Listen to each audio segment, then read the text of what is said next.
And for more, we were joined by Mandeep Singh of Bloomberg Intelligence. Mandeep, when we think about Sam Altman's place in the OpenAI world and its relationship to Microsoft, help us make some sense about what it means for him to be working at one company or the other at this point. Well, at this point, given, there are talks about bringing him back to OpenAI, so that will be a second act for him. And look, it won't be the same. So clearly there was, lack of communication between him and the board members. The good thing for him is the employees have voted in his leadership, and that's where, it kind of helped the negotiation. But I can't imagine OpenAI having the same kind of leverage they had in terms of, the ecosystem lead, the foundational model, which was really the verb, ChatGPT. And the competitors have a chance to catch up here, both in terms of talent as well as the, improving the model. Draw us a picture here. What is Microsoft with Sam Altman, and what is Microsoft without him?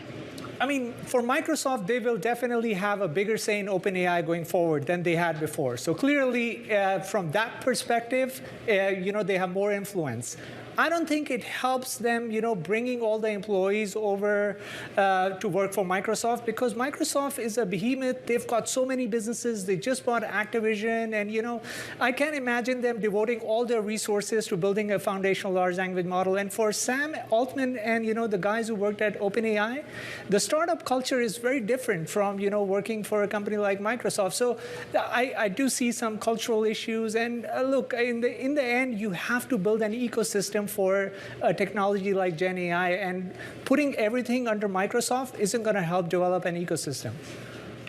Mandeep, I want to build on those comments and refer to a report that you put out through the Bloomberg Intelligence team on the terminal today on the subject of replicating product success, because we actually haven't had a huge conversation around that yet. But if ChatGPT had not been as explosive out the gate as it was, maybe we'd be here talking about the pros and cons of, which team is strong at which company and which AI technology is showing the most promise. But the idea of being able to replicate ChatGPT, when you look at the teams at every company and what this future situation might unfold like, what do you see in front of you?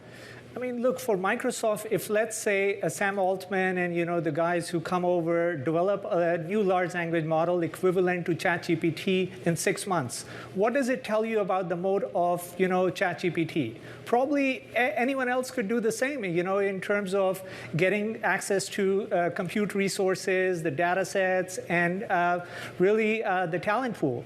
But I don't think it's possible. I do think, for something like ChatGPT, a multi-model LLM, to come to the scene, it's going to take a lot of iterations. There's a lot of human feedback in building these LLMs.